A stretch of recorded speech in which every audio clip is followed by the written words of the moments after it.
Hello everyone, this is Sakshi Vishnoi and welcome to my friends. एक ऐसा channel जहां पर आपको मिलता है 4 to 12 क्लास तक के सारे सब्जेक्ट्स के वीडियोस बिल्कुल free of cost. So students, अब हम क्या पढ़ने वाले हैं? अब हम प्रैक्टिकल पार्ट करने वाले हैं। अपना जो पूरा नेशनल इनकम अकाउंटिंग है उसका प्रैक्टिकल पार्ट अब हम स्टार्ट कर रहे हैं और उसके बहुत सारे प्रैक्टिकल्स करने वाले हैं जिसके थ्रू आपके एक एक कंसेप्ट अच्छे से क्लियर हो जाएंगे। Okay, starting with national income. National income के हमने जो तीनों मेथड्स देखी थी, वैल्यू एडेड मेथड, फिर हमारा income method and expenditure method, वो तीनों मेथड्स में हम अपने प्रैक्टिकल सॉल्व करेंगे। ओके, फिर उसके बाद में हमारा जो जीडीपी डिफ्लेटर था और जो नॉमिनल जीडीपी और रियल जीडीपी है, इन सब के भी हम लोग प्रैक्टिकल्स सॉल्व करने वाले हैं। ओके, इसके अलावा हम लोगों ने private income, personal income and personal disposable income पढ़ी थी, तो उसके प्रैक्टिकल्स मैं आप लोगों को ऑलरेडी सॉल्व करवा चुकी हूँ एंड आई होप कि वो चीज़ें आप लोगों को अच्छे से क्लियर भी होंगी। तो स्टूडेंट्स, हमारे जो प्रैक्टिकल्स हैं इन्हें हमने कुछ डिफरेंट पार्ट्स में डिवाइड किया है बिकॉज इतने सारे प्रैक्टिकल्स एक पर्टिकुलर वीडियो में, एक पर्टिकुलर पार्ट में कवर करना थोड़ा मुश्किल हो जाता है एंड इनफैक्ट वो वीडियो की लेंथ बहुत बड़ी हो जाती है और आप लोग भी बोर हो जाते हैं। ठीक है, इसलिए ये कुछ 2-3 पार्ट्स में आएंगे हमारे सारे न्यूमेरिकल्स एंड आई होप कि आप सारे पार्ट्स को अच्छे से देखने वाले हैं और अच्छे से एक एक कंसेप्ट को समझने वाले हैं। Okay, so starting with the very first part, हम लोग स्टार्ट करते हैं अपना फर्स्ट क्वेश्चन। ठीक है, क्या पर्टिकुलर क्वेश्चन गिवन है हमारे पास में? Calculate the value added by firm A and firm B. यहाँ पे देखो हमारे पास में जो इन्फॉर्मेशन गिवन है वो क्या है? Domestic sales by firm A, exports by firm A, purchase by firm A, sale by firm B and purchase by firm B. ये पर्टिकुलर इन्फॉर्मेशन गिवन है। हमें क्या फाइंड आउट करना है? हमें फाइंड आउट करना है value added by firm A and firm B. Firm A कितनी वैल्यू ऐड कर रही है और फर्म बी कितनी वैल्यू ऐड कर रही है, ये हमें बताना है। ठीक है, तो अब ये हम कैसे फाइंड आउट करने वाले हैं वो समझते हैं। तो स्टूडेंट्स, जो हमारा वैल्यू एडेड है उसमें हम क्या बताएंगे कि हर एक पर्टिकुलर पार्ट से हमारी जो फर्म ए और फर्म बी है वो कितना वैल्यू ऐड कर रही है। जैसे कि ये पर्टिकुलर गिवन है डोमेस्टिक सेल्स बाय फर्म है, ये जो 4000 रुपीज आया है इसे हम क्या बोलेंगे कि ये वैल्यू ऑफ आउटपुट है। राइट, ये वैल्यू ऑफ आउटपुट है, जो फाइनल आउटपुट जो मिल रहा है हमें उसकी वैल्यू है कि इतनी सेल की है हमारे फर्म ए ने, कितने रुपीस की? 4000 करोड़ की। ओके, ये करोड़ में है तो ये सारे हमारे उसमें ही आने वाले हैं। तो हमारी जो फर्म ए की डोमेस्टिक सेल है वो कितनी है? 4000। तो इससे हम ये बोल सकते हैं कि हमारे फर्म ए ने जो टोटल कितना सेल किया डोमेस्टिक में? 4000। अब इसे मैं सोलली ये नहीं बोल सकती कि इतनी वैल्यू ऐड की है फर्म ए ने। क्यों? बिकॉज और भी हमारे पास में जो इंफॉर्मेशन है वो गिवन है, तो हमें वो भी ध्यान रखना जरूरी है। ठीक है, और क्या गिवन है? Exports by firm A. Firm A ने जो एक्सपोर्ट किया है वो भी तो हमारा वैल्यू ही ऐड कर रहा है। ऑब्वियसली फर्म ए ने इतने गुड्स को प्रोड्यूस किया होगा तभी उसने एक्सपोर्ट किया और तभी उसने ये सेल किया। राइट, ये सेल किया है उनको इतना। तो ये दोनों जो है वो क्या बता रहे हैं? वो हमें एक फाइनल आउटपुट बता रहे हैं गुड का। राइट, और फिर उसके बाद में अगर मैं देखूं तो क्या आ रहा है? तो ये हमारे पास में आ रहा है परचेज बाय फर्म है। अब परचेज बाय फर्म है क्या शो कर रहा है कि एक फर्म ए है जिसने गुड्स को परचेज किया। पहले तो सबसे सिंपल सी चीज, फर्म ए है क्या?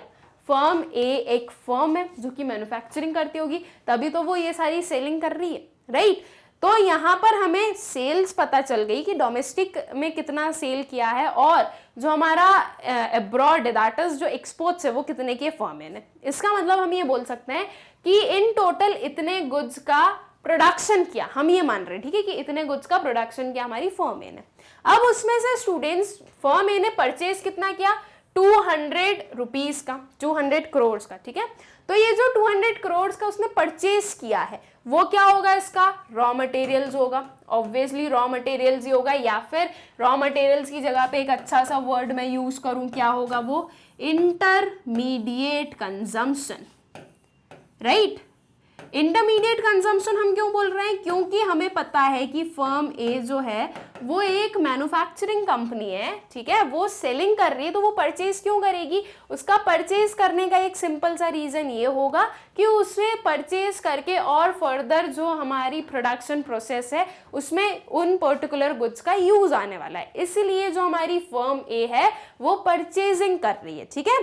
तो ये जो परचेजिंग है वो क्या शो करेगी कि ये है आपका intermediate consumption.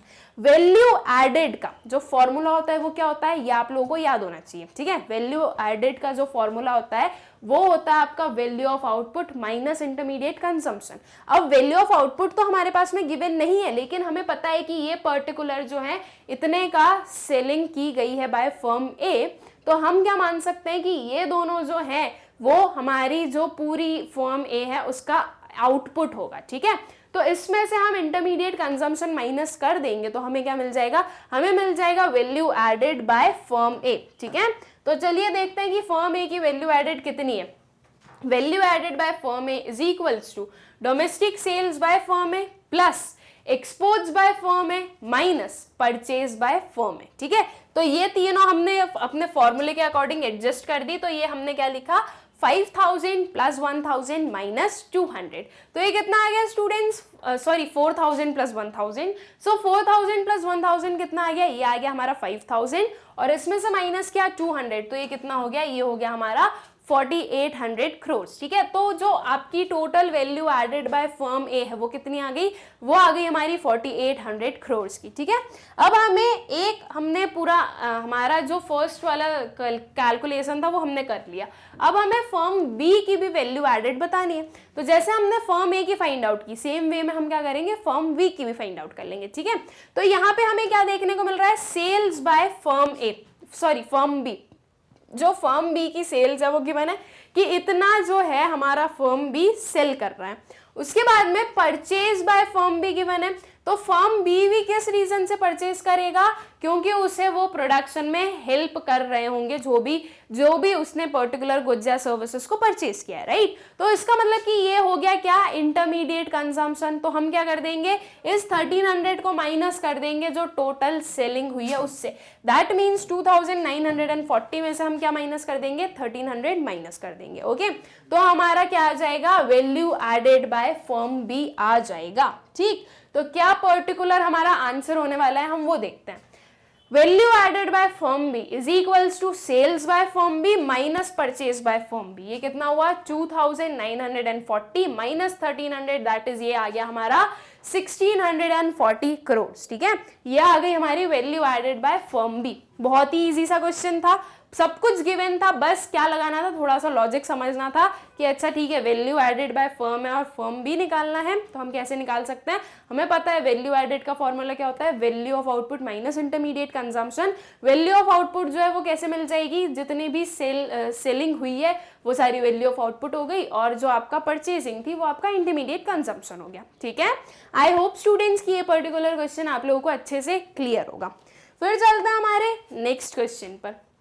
From the following data about firm X, calculate gross value added at factor cost by it. अब देखो वही सेम चीज है, बस थोड़ा सा टर्म्स में डिफरेंस हो गया।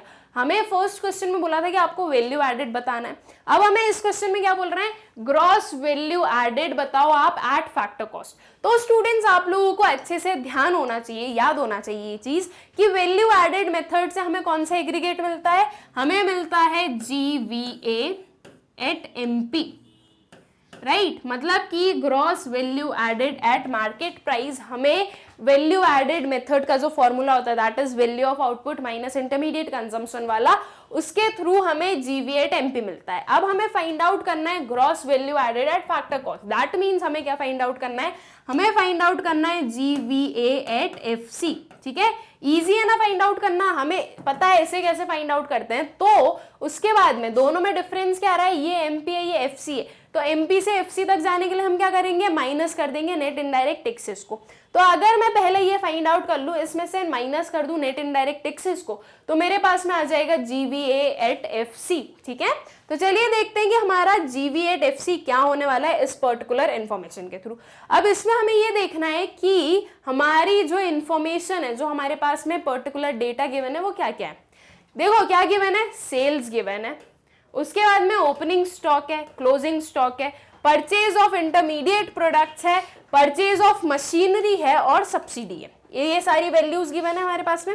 वैल्यू ऑफ आउटपुट कैसे फाइंड आउट करते हैं? वैल्यू ऑफ आउटपुट हम फाइंड आउट करते हैं sales multiplied by price, that means quantity multiplied by price, so जो कि अल्टीमेटली क्या होता है? सेल्स ही होता है।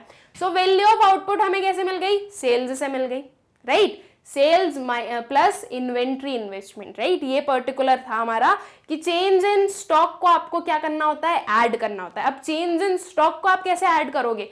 ये आपके पास में क्लोजिंग स्टॉक गिवन है और ये ओपनिंग स्टॉक गिवन है, तो हम क्या करेंगे? 20 माइनस 30 करेंगे तो ये चेंज इन स्टॉक आ जाएगा, तो इससे हमारा वैल्यू ऑफ आउटपुट हमें मिल जाएगा, ठीक है? तो देखो इतना जो है ये सिर्फ हमें क्या दे रहा है? ये हमें वैल्यू ऑफ आउटपुट बता रहा है। आपका जो ग्रॉस वैल्यू एडेड का जो फॉर्मूला होता है वो क्या होता है? Value of output minus intermediate consumption, right? तो आपकी जो वैल्यू ऑफ आउटपुट है वो कैसे आप निकालोगे? Sales plus change in stock करके निकालोगे। So sales plus closing minus opening stock करोगे तो वो वैल्यू ऑफ आउटपुट आ जाएगा।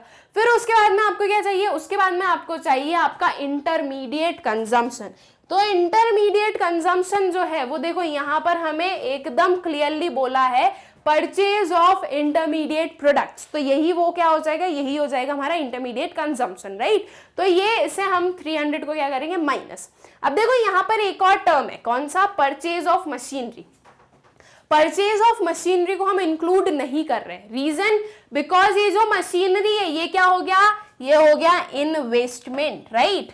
हम ये नहीं बोलेंगे कि ये हमारा इंटरमीडिएट कंजम्पशन है। मशीनरी को परचेज कर रहे हो तो ये एक काइंड ऑफ इन्वेस्टमेंट है और इन्वेस्टमेंट का हमें ग्रॉस वैल्यू एडेड में कोई काम नहीं है, तो हम इस पर्टिकुलर जो वैल्यू है उसे इंक्लूड ही नहीं करेंगे। ये देखो ऐसे ही तो हमें कोई ना कोई टर्म्स दे देते हैं जो कि कंफ्यूज करते हैं एक स्टूडेंट को, और आपको क्या करना होना है? कंफ्यूज नहीं होना है, आपको एकदम क्लैरिटी रखनी है, ठीक है? तो इस परचेज ऑफ मशीनरी को हम इंक्लूड नहीं कर रहे। फिर उसके बाद में क्या आया? इसके बाद में आया हमारा सब्सिडी।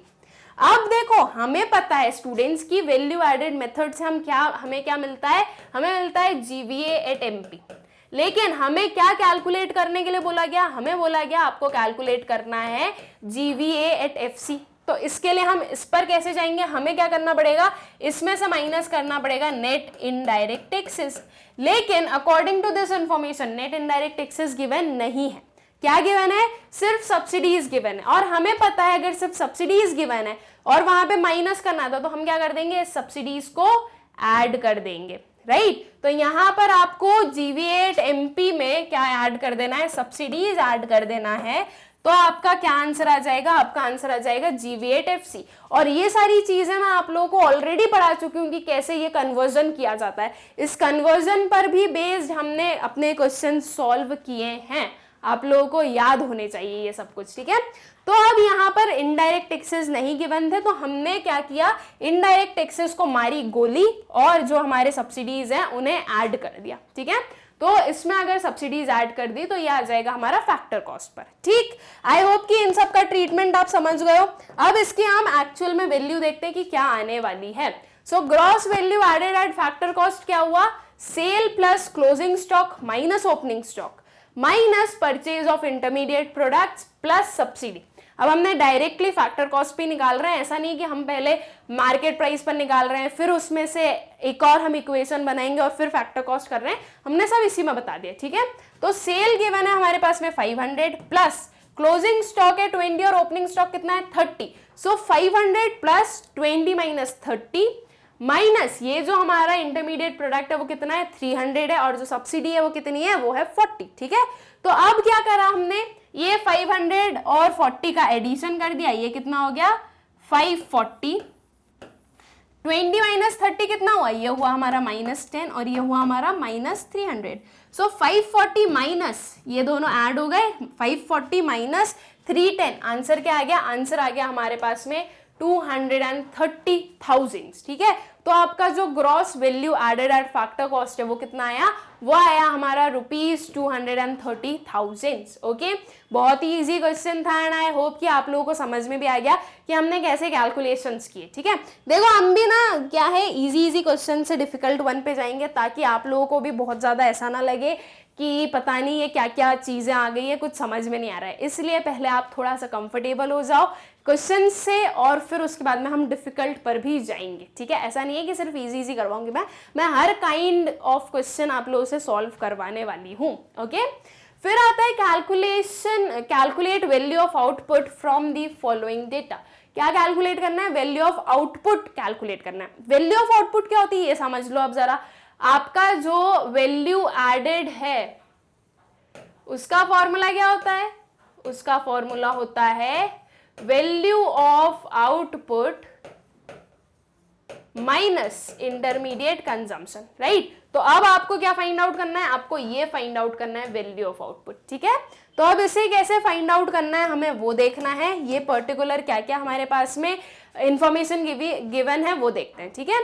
तो देखो क्या गिवन है, net value added at factor cost NVA at FC given है, ठीक है। हमें पता है कि जो हमारा वैल्यू एडेड मेथड है उससे हमें कौन सा एग्रीगेट मिलता है? उससे हमें मिलता है GVA एट MP। लेकिन गिवन क्या है? गिवन है हमारे पास में NVA एट FC। तो अब इसे कन्वर्ट कर दो GVA एट MP में। ये चीज तो हमारे बिल्कुल बाएं हाथ का खेल है। हम ऐसे करके बता देंगे कि कैसे हम इसे क्या करने वाले हैं, कन्वर्ट करने वाले, बिकॉज हमने बहुत अच्छे से सीखा हुआ है। नेट है, ग्रॉस पर जाना है, तो हम क्या कर देंगे, इसमें हम ऐड कर देंगे डेप्रिसिएशन को, राइट। फिर उसके बाद में FC है, कहाँ जाना है? MP पर। तो अब हम क्या करेंगे, FC को MP कैसे बनाएंगे? FC में हम ऐड कर देंगे नेट इनडायरेक्ट टैक्सेस को, तो हमारे पास में क्या आ जाएगा? MP आ जाएगा, ठीक है। तो NVA एट FC से हम इजीली कहाँ जा सकते हैं? GVA एट MP पर। अब रिक्वायर्ड ये है कि क्या आपके जो डेटा गिवन है उसमें डेप्रिसिएशन और नेट इनडायरेक्ट टैक्सेस गिवन है क्या, तो वो हम चेक करते हैं। तो देखो यहाँ पर मैं देख सकती हूँ क्या गिवन है, goods and service tax that is GST, फिर आता है हमारा सब्सिडी और फिर आता है डेप्रिसिएशन। अब ये यहाँ पर समझो, इनडायरेक्ट टैक्सेस के नाम से आपको टैक्सेस नहीं गिवन है। टैक्सेस किस नेम से गिवन है?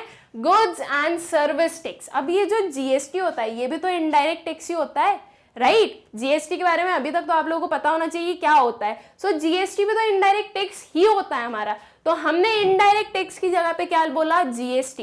तो मैं GST माइनस सब्सिडी करूंगी तो मेरे पास में क्या आ जाएगा? नेट इनडायरेक्ट टैक्सेस आ जाएगा, और depreciation as it is given है तो ये डेप्रिसिएशन आ जाएगा। इन्हें ऐड करके मुझे मिल जाएगा GVA एट MP, ठीक है। अब इस GVA एट MP मिल गया हमें, तो इसके बाद में हमें इसका जो फॉर्मूला होता है वो क्या होता है? वो होता है वैल्यू ऑफ आउटपुट, ठीक है। ये VO लिखा मैंने, माइनस इंटरमीडिएट कंजम्पशन। अब मेरे पास में ये वैल्यू है, मुझे फाइंड आउट ये करना है। अब रिक्वायर्ड ये है कि क्या इंटरमीडिएट कंजम्पशन गिवन है। तो अगर मैं इस पर्टिकुलर डेटा में देखूं तो देखो यहाँ पर ये इंटरमीडिएट कंजम्पशन गिवन है 75 लाख का, तो मेरे पास में इंटरमीडिएट कंजम्पशन भी है। ये पर्टिकुलर इक्वेशन है, इसमें 3 वेरिएबल्स हैं, उसमें से 2 ऑलरेडी मेरे पास में है, तो थर्ड वाला मैं फाइंड आउट कर सकती हूँ, राइट। तो चलिए देखते हैं कि हमारा जो वैल्यू ऑफ आउटपुट है वो क्या आने वाला है। आई होप कि आप लोगों को सब कुछ अच्छे से समझ में आ रहा है। बहुत ही इजी सा कंसेप्ट है। ये जो value of output find out करने के लिए बोला, ये भी बहुत ही इजी सा कंसेप्ट था हमारे लिए, right. So value of output में हमने डायरेक्टली जो मैंने आपको स्टेप बाय स्टेप बताया उसे हमने डायरेक्टली यहाँ पर किस फॉर्म में लिख दिया, यहाँ पर हमने पूरी इक्वेशन के फॉर्म में उसे नोट डाउन कर लिया, okay. So net value added at factor cost plus intermediate consumption. अब देखो यहाँ पर ना सारी शिफ्टिंग हो चुकी है, राइट टू लेफ्ट हैंड जो भी करनी थी वो सारी करने के बाद में ये पर्टिकुलर इक्वेशन आएगी हमारी, plus intermediate consumption plus depreciation plus GST minus subsidy, ठीक है। तो इन सारी वैल्यूज को हमने ऐड किया, 100 प्लस 75 प्लस 10 प्लस 20 माइनस 5। तो जब आपने इस सबको सॉल्व किया तो आपके पास में आंसर कितना आया? 200 लाख का। दैट मीन्स आपकी जो वैल्यू ऑफ आउटपुट है वो कितनी आई? वो आई 200 लाख, ठीक है। ये जो साइंस है इसमें कंफ्यूज नहीं होना स्टूडेंट्स। ये सारे हमने जो साइंस हैं वो पूरी राइट हैंड लेफ्ट हैंड की जो शिफ्टिंग थी वो करके की है, बिकॉज आपका जो वैल्यू ऑफ आउटपुट आता है वो फॉर्मूले के अकॉर्डिंग कहाँ आता है? राइट हैंड साइड पर आता है। तो उसको हमने शिफ्ट किया अपने लेफ्ट हैंड साइड पर, और जो बाकी की जितने भी आइटम्स थे, जो भी वेरिएबल्स थे, उनको हमने अपने राइट हैंड साइड पर शिफ्ट किया। तो ये शिफ्टिंग के बाद में ये जो साइंस है वो ये आएंगे, ठीक है। तो इसमें कंफ्यूज नहीं होना कि इंटरमीडिएट कंजम्पशन को तो हम माइनस करते थे, इधर ऐड कैसे कर रहे हैं, बिकॉज वो साइड में चेंज हुआ है इसलिए वो ऐसा हो रहा है। ओके, सो आई होप कि ये क्वेश्चन आप लोगों को अच्छे से क्लियर होगा। फिर आते हैं नेक्स्ट क्वेश्चन पर, कैलकुलेट इंटरमीडिएट कंजम्पशन। अब देखो इसके जो पहले वाला क्वेश्चन था उसमें हमें क्या बोला गया था कि आपको क्या कैलकुलेट करना है, वैल्यू ऑफ आउटपुट कैलकुलेट करना है। अब हमें बोला गया है कि इंटरमीडिएट कंजम्पशन फाइंड आउट करना है। तो देखो जैसे हमने value of output find out की थी वैसे ही हम अपना इंटरमीडिएट कंजम्पशन भी फाइंड आउट कर सकते हैं। ओके, वही सेम फॉर्मूला यूज करेंगे, वही सेम प्रोसीजर यूज करेंगे, देखेंगे कि इस पर्टिकुलर में हमारे पास में क्या क्या गिवन है और उसके बाद में हम अपना कैलकुलेशन कर लेंगे। ओके, सो देखो क्या गिवन है, वैल्यू ऑफ आउटपुट गिवन है, आपके फॉर्मूले की जो एक वेरिएबल है वो सीधी सीधी गिवन है वैल्यू ऑफ आउटपुट। उसके बाद में net value added at factor cost given है। देखो वही सेम काइंड का क्वेश्चन आ गया, बस क्या हो गया कि यहाँ पे जो हमारी जो वैल्यूज थी, जो न्यूमेरिकल ये जो पर्टिकुलर ये जो वैल्यूज है ये चेंज हो गई है, right. So net value added at factor cost given है, तो उससे हमें कहाँ जाना है, GVA एट MP पर जाना है, राइट। हम क्या करेंगे, net value added at factor cost में इसमें हम ऐड कर देंगे डेप्रिसिएशन को और किसे ऐड कर देंगे, NIT को, that is net indirect taxes को ऐड कर देंगे, तो हमें क्या मिल जाएगा, GVA एट MP मिल जाएगा। ठीक है, तो अब देखते हैं कि क्या ये पर्टिकुलर चीजें गिवन है। तो देखो goods and service tax given है, that is indirect tax given है, सब्सिडीज गिवन है, तो हम इससे क्या फाइंड आउट कर लेंगे, अपना नेट इनडायरेक्ट टैक्सेस, दोनों को माइनस करेंगे तो क्या आ जाएगा, नेट इनडायरेक्ट टैक्सेस आ जाएगा। उसके बाद में डेप्रिसिएशन भी गिवन है, तो डेप्रिसिएशन को भी हम उसमें ऐड कर देंगे। तो ये इन चारों के जो एप्लीकेशन है उसके बाद में हमें क्या मिल जाएगा, उसके बाद में हमें मिल जाएगा GVA एट MP। ठीक है, ये मिल गया। Value of output already given है, तो हमारा जो फॉर्मूला होता है वो क्या होता है, GVA at MP is equals to value of output minus intermediate consumption. GVA at MP है, वैल्यू ऑफ आउटपुट है, इंटरमीडिएट कंजम्पशन नहीं है, तो ये अब हम फाइंड आउट कर सकते हैं इजीली, बिकॉज इन 3 वेरिएबल्स में से 2 वेरिएबल्स ऑलरेडी हैं हमारे पास में। ठीक है, तो बस अब इन वैल्यूज को हमें अपना फॉर्मूला फ्रेम कर कर और पुट करना है और देखना है कि क्या पर्टिकुलर हमारा इंटरमीडिएट कंजम्पशन आने वाला है। ठीक, so intermediate consumption is equals to value of output minus net value added at factor cost minus depreciation minus GST में से माइनस करो सब्सिडी। ठीक है, अब ये सारे माइनस माइनस क्यों आए, तो वो फिर से वही चीज होगी कि आपके जो शिफ्टिंग है, आपको राइट हैंड साइड और लेफ्ट हैंड साइड में आपके जो वेरिएबल्स हैं उन्हें क्या करना है, इधर से उधर करना है। ठीक है, तो ये इस पर्टिकुलर वे से आपका इंटरमीडिएट कंजम्पशन की वैल्यू आ जाएगी। ये जो आपकी इन सारी आइटम्स की जो वैल्यू है वो हमने पुट की 200 माइनस 80 माइनस 20 माइनस 15 माइनस 5। ठीक है, तो इन सबको सॉल्व जब हमने किया तो आंसर कितना आया, 90 लाख्स। 90 लाख्स क्या हुआ, ये हुआ हमारा intermediate consumption. Okay, I hope कि ये पर्टिकुलर क्वेश्चन आप लोगों को क्लियर होगा। जो हम क्वेश्चंस देख रहे हैं स्टूडेंट्स वो बहुत ही इजी से क्वेश्चंस हैं और बहुत ही ऐसे हैं कि हाँ, हमें अगर एक बार हमने देख लिया तो हम बाकी के सॉल्व कर सकते हैं, राइट। तो बहुत इजी क्वेश्चंस हैं, बहुत ही इजीली आप लोगों को समझ में भी आ रहे होंगे। नाउ आते हैं हमारे नेक्स्ट क्वेश्चन पर। From the following data calculate net value added at factor cost. क्या करना है हमें, net value added at factor cost find out करना है। ठीक है, मिलता क्या है हमें मिलता है GVA एट MP। तो अब GVA एट MP में से हमें कहाँ जाना पड़ेगा, NVA एट FC पर जाना पड़ेगा। ठीक है, तो देखते हैं कि किस पर्टिकुलर सारी जो हमारी कैलकुलेशंस हैं उनको करके हम NVA एट FC पर जाने वाले। सबसे पहले तो आप ये देख लो कि GVA एट MP के अकॉर्डिंग देख लो कि क्या क्या पर्टिकुलर चीजें हैं, इसमें आप कैसे कैलकुलेशन कर सकते हो। उसके बाद में हम इसमें जो एडजस्टमेंट्स हैं वो कर लेंगे तो हमारा NVA एट FC आ जाएगा। ठीक है, तो देखते हैं कि क्या क्या पर्टिकुलर इन्फॉर्मेशंस गिवन है। टोटल सेल्स गिवन है students, decrease in stock given है। ठीक है, डिक्रीज इन स्टॉक का मतलब क्या हुआ कि ये हमें गिवन है closing stock minus opening stock. अब इसमें हमें ये बताया जा रहा है कि क्लोजिंग स्टॉक जो थी वो कम थी आपकी ओपनिंग स्टॉक से, इसलिए ये डिक्रीज इन स्टॉक गिवन है। इसका मतलब कि आप क्या करते हो, जब आपको value of output find out करना होता है, तो जब हमें value of output find out करना होता है तो हम क्या करते हैं, sales plus change in stock, right. अब चेंज इन स्टॉक में हम क्या करते हैं, closing stock minus opening stock, तो हम ये मान रहे हैं कि पॉजिटिव होगी वो, लेकिन अब यहाँ पे डिक्रीज इन स्टॉक गिवन है, तो ये जो है सेल्स में से माइनस करेंगे हम डिक्रीज को, ठीक है। आई होप कि ये चीज क्लियर होगी कि हम डिक्रीज क्यों कर रहे हैं। हम जो है सेल्स में से माइनस करेंगे डिक्रीज इन स्टॉक को, तो हमारे पास में क्या आएगा, वैल्यू ऑफ आउटपुट आएगा, ठीक है। सो ये डिक्रीज इन स्टॉक का मतलब समझ में आ गया हमें। Then production for self consumption, अब ये जो प्रोडक्शन फॉर सेल्फ कंजम्पशन है इसे हम क्या करने वाले हैं, इंक्लूड करेंगे, बिकॉज ये इंप्यूटेड वैल्यू हमें इसकी लेनी है, ठीक है। फिर परचेज ऑफ रॉ मटेरियल्स क्या आ जाएगा, यह आ जाएगा हमारा इंटरमीडिएट कंजम्पशन, ठीक है। एक्सपोर्ट्स जो हैं वो हमारे वैल्यू ऑफ आउटपुट में ही ऐड होने वाले हैं। वैसे तो ये टोटल सेल्स गिवन है तो एक्सपोर्ट्स को भी हम इंक्लूड नहीं करेंगे अपनी कैलकुलेशन में, बिकॉज एक्सपोर्ट्स जो हैं वो ऑलरेडी हमारे टोटल सेल्स में इंक्लूड हो गए। ये जो टोटल है ये क्या बता रहा है कि एक किसी भी फर्म की पूरी इन टोटल कितनी सेल्स हुई है, ठीक है। तो ये टोटल सेल्स हो गया, तो ये एक्सपोर्ट्स को हम नहीं लेंगे। देन आते हैं इलेक्ट्रिसिटी चार्जेस, तो इलेक्ट्रिसिटी चार्जेस जो है वो भी तो आपको पे करने पड़ेंगे, अगर वो आपके फर्म के लिए है इनकर किए गए तो हम उसे इंक्लूड करेंगे, ठीक है।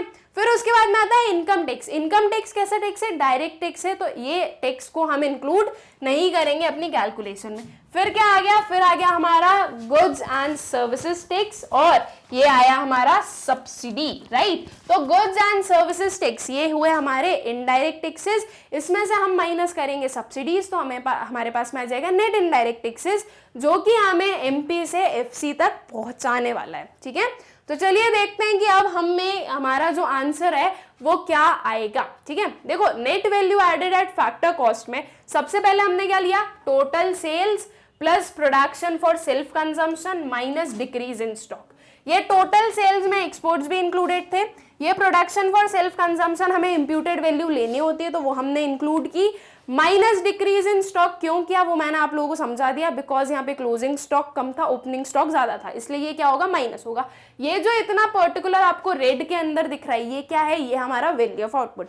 अब इसमें से हमें क्या माइनस करना है, इसमें से हमें माइनस करना है अपना इंटरमीडिएट कंजम्पशन, राइट। सो इंटरमीडिएट कंजम्पशन में हम क्या देख रहे हैं, हमने क्या माइनस किया, परचेज ऑफ रॉ मटेरियल्स और इलेक्ट्रिसिटी चार्जेस को, ठीक है। ये दोनों इंटरमीडिएट कंजम्पशन है, ये फाइनल कंजम्पशन नहीं था, इनके हेल्प से हमने फाइनल प्रोडक्ट को प्रोड्यूस किया है, तो ये इंटरमीडिएट कंजम्पशन को हमने माइनस किया, ठीक है।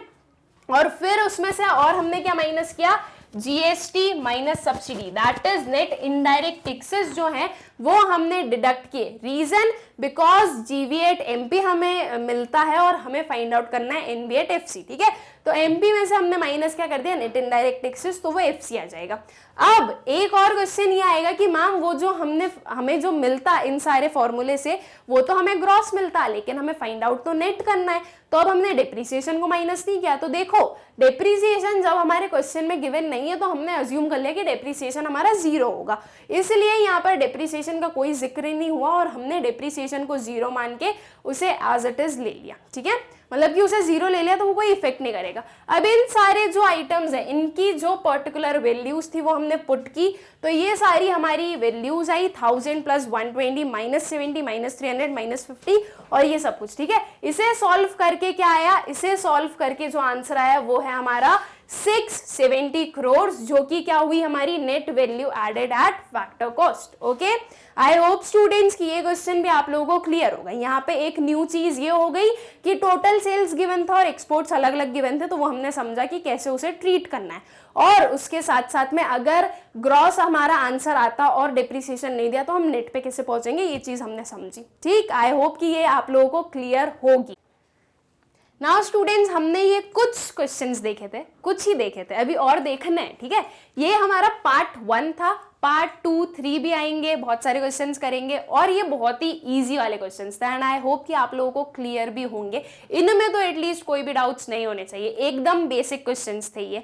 सो आई होप कि आप लोगों को अच्छे से क्लियर होंगे। देखो अभी जो हमने क्वेश्चंस पढ़े वो सारे वैल्यू एडेड मेथड के थे, राइट। तो हम income method and expenditure method को भी कवर करेंगे, वो सब कुछ हम करेंगे, लेकिन अब वो स्टेप बाय स्टेप हम आगे बढ़ रहे हैं, सब कुछ हो जाएगा। ओके, आई होप कि आप लोगों को अच्छे से क्लियर भी होंगे। मतलब कि ऐसा नहीं लग रहा होगा कि यार नेशनल इनकम है, ये तो नाम से ही भारी भारी सा लग रहा था और वो उसको पढ़ने में भी ऐसे ही लग रहा है, ऐसी वाली फीलिंग नहीं आ रही होगी। आई होप सो, एंड आप लोगों को अच्छे से क्लियर भी होंगे। देखो सबसे इंपॉर्टेंट चीज क्या है, आपको फॉर्मूला अगर याद है तो आप अच्छे से उसे सॉल्व कर सकते हो। अब फॉर्मूले के अंदर भी फॉर्मूले होते हैं, जैसे कि वैल्यू ऑफ आउटपुट के अंदर का फॉर्मूला है, तो वो चीजें भी हमें याद होनी चाहिए कि एक अगर वैल्यू ऑफ आउटपुट है तो वो हम कैसे फाइंड आउट करेंगे। अगर किसी भी एक क्वेश्चन में कुछ टर्म्स गिवन है, जैसे कि टोटल सेल्स गिवन था और एक्सपोर्ट अलग से गिवन था, तो हमने एक्सपोर्ट्स को इंक्लूड नहीं किया। रीजन कि टोटल सेल्स गिवन है, मतलब कि टोटल दिया तो है, तो हम क्यों इंक्लूड करें उसे, राइट। जैसे कि इंटरमीडिएट प्रोडक्शन का जो वो एक अभी कंसेप्ट था कि इंटरमीडिएट प्रोडक्ट्स आपने कितने खरीदे वो दिए थे, और साथ में इलेक्ट्रिसिटी चार्जेस भी दिया था, तो इलेक्ट्रिसिटी चार्जेस भी आपका इंटरमीडिएट कंजम्पशन होगा। तो ये बस ये बेसिक से हमें लॉजिक्स लगाना है, और उसके बाद में जो हम सॉल्व करेंगे अगर सही लॉजिक लगाए तो सही आंसर आना ही है, नोट डाउन, ठीक है।